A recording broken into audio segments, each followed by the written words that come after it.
Low-scoring first half, you bet it.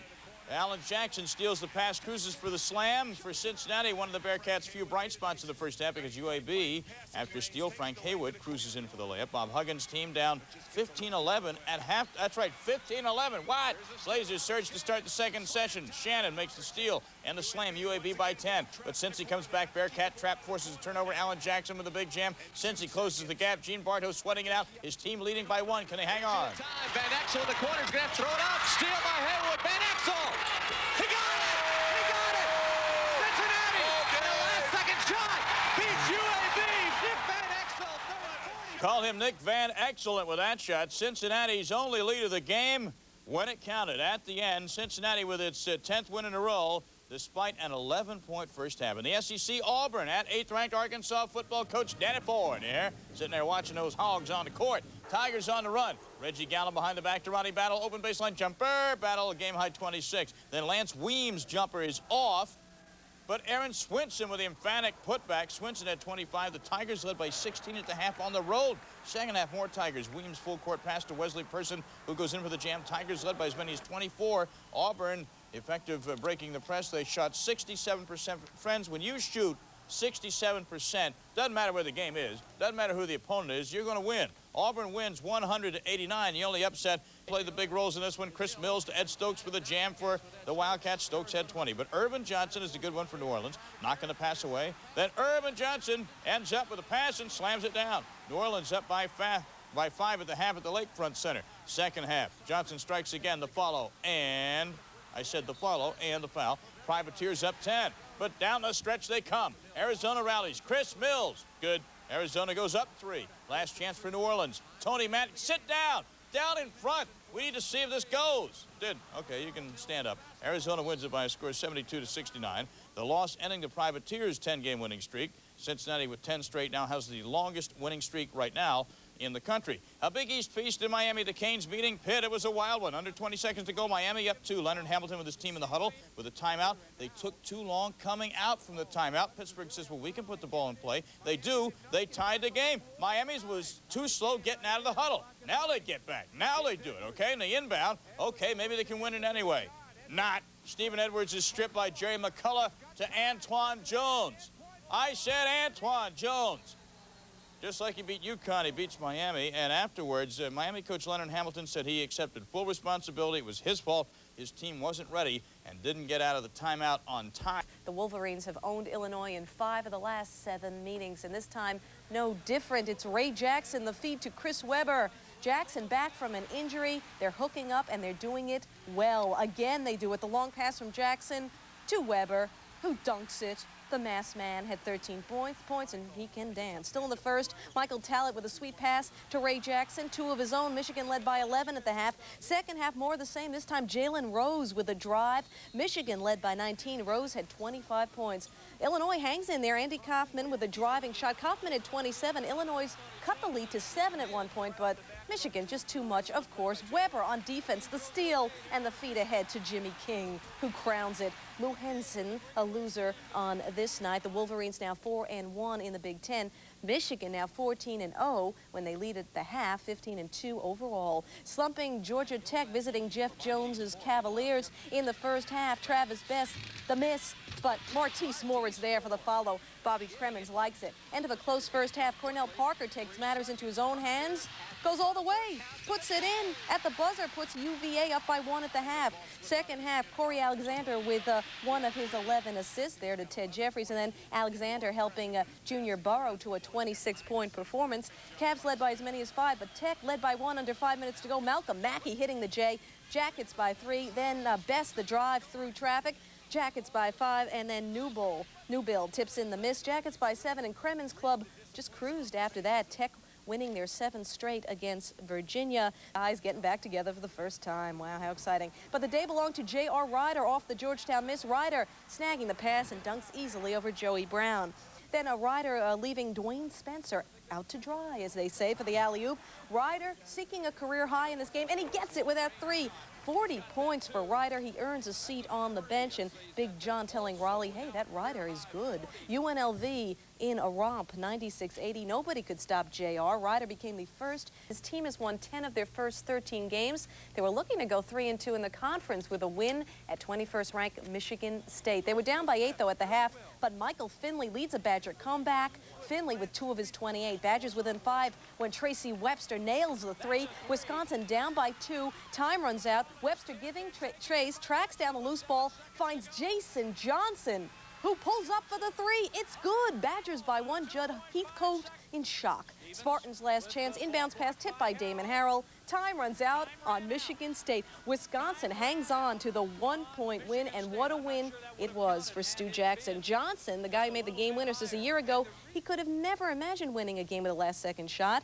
Then a sophomore and playing for another coach, Johnson scored only 4 points in 12 games. The Badgers held the Spartans without a basket from the field in the final 7.5 minutes. Meanwhile, it was Iowa State coach Johnny Orr back after missing the last 3 games with the flu. His Clones trailed by 6 1/2, but they rallied thanks to Justice Thigpen and a guy by the name of Fred Hoiberg. Cyclones within 2. Then Hoiberg taking backdoor and slamming it home. We're tied at 59. Billy Tubbs tried to stop the bleeding. Inside 1 minute left. Sooners with a 2-point lead. Howard Eaton hits the J. We are tied at 68. Now, Oklahoma had a chance to win this game, but Angelo Hamilton, the GOAT, as his 3-pointer clangs off the rim. We're on to overtime. Time running down. It's a little tense. ISU by 2. Julius Mikalik buries the J. Cyclones by 4. And then it's Ron Bayless with a big defensive move, the steal. And that was really all that mattered. Iowa State wins this one 81-74. The difference for the Cyclones is Mr. Bayless. 16 of his 25 points came after the break. Brian Salier's failure at the foul line for Oklahoma down the stretch, helping the Cyclones pull off the big upset. And in the Pac-10, just when you thought Oregon State was running away with the conference, the Cougars of WSU sending the Beavers to their first conference loss of the year. Tom? And to round up, Linda, yet some more college hoop action. Staying in the Big 8 for a moment, Kansas at Colorado. This one wasn't even close. As we go to highlights, there's the matchup. Kansas #1 at CU. Kansas on the run. Patrick Ritchie to Darren Hancock for the slam. Look out below. Kansas by 11. Roy Williams says, yeah, that's the way to do it. Rex Walters with the move on the baseline. The pull-up jumper. Kansas wins by 31. #4, Kentucky in the SEC at the Gamecocks of South Carolina. The Wildcats pressure the story of the game. Roderick Rhodes gets the turnover in the slam dunk. Kentucky by 11 at the break. Roderick Rhodes, the no-look alley-oop. That's a lovely play to Rodney Dent, who dents the twine. Dent and Rhodes each had 17. Friars and UConn in the Big East. Huskies in a tight one. UConn forcing the steal from Providence. Kevin Ollie to Daniel Marshall. Marshall the slam. And then late in the game, Daniel Marshall showing his versatility hits the 3. Marshall led UConn to a 7-point win, 68-61. Well, looking at more college scores from around the country, including St. John's win on the road. Hall 73, Carolina 63. The last time the Pirates beat the Heels. They meet again at the Meadowlands. Dean Smith fired up, even got a technical in the first half. Seton Hall 17 straight at Brendan Byrne. Here's why. The DeHare dish to Luther Wright on the way to 11 points. The Hall by a deuce at the break. Make it 3 points when Brian Caver drives. The double team caves in around him. Basket and a foul. And then a little celebration. Hey, Brian, relax. Celebrate when you win something.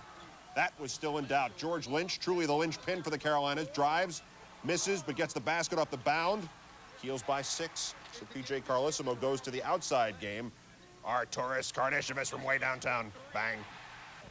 John Leary from way downtown. Ditto. 27 seconds to go. Carolina by a deuce. The inbounds is Brian Reese to Lynch with the bullet pass to Derek Phelps, and the Heels have clinched it. They have won 8 straight at the Meadowlands, so the 2 streaks fall for the Hall. 17 straight at East Rutherford, 19 at all home venues. Lynch, the big man for Carolina. Duke, headpiece optional on the new uniforms. Rodney Dubard, State by 4 at the half. Back and forth game down the stretch. Emilio Estevez Hurley with the pump fake in the basket. Duke in control. That is news to Douglas Edwards. Turnaround jumper, good. We'll be tied at 80.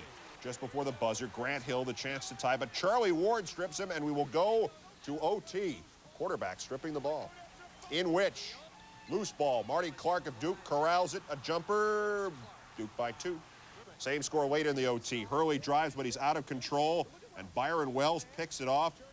So State will have a last gasp. Who takes the last one? Duke by 2, Wells for 3. No. Yes!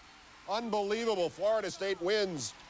It rolled and lipped the cup and dropped. Seminoles now 13-5 overall, 5-1 in the ACC, while Duke has slumped from 1st to 6th in the overall rankings. Who knows how far down this week?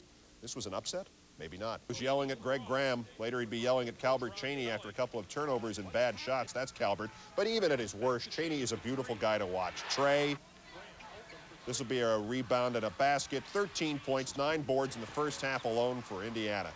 Hoosiers defensed Ohio State all day. Lawrence Funderburk limited to just 8 points. Randy Ayers' Buckeyes further hindered by an aurora, which developed around Antonio Watson. He picked by Cheney, clears Alan Henderson for the jam. Henderson is again the man, courtesy Cheney's entry pass. 14 for Allen. He giveth and he taketh back. Brian Evans to Calbert, 27 points, 11 boards, 10 of 22 from the field.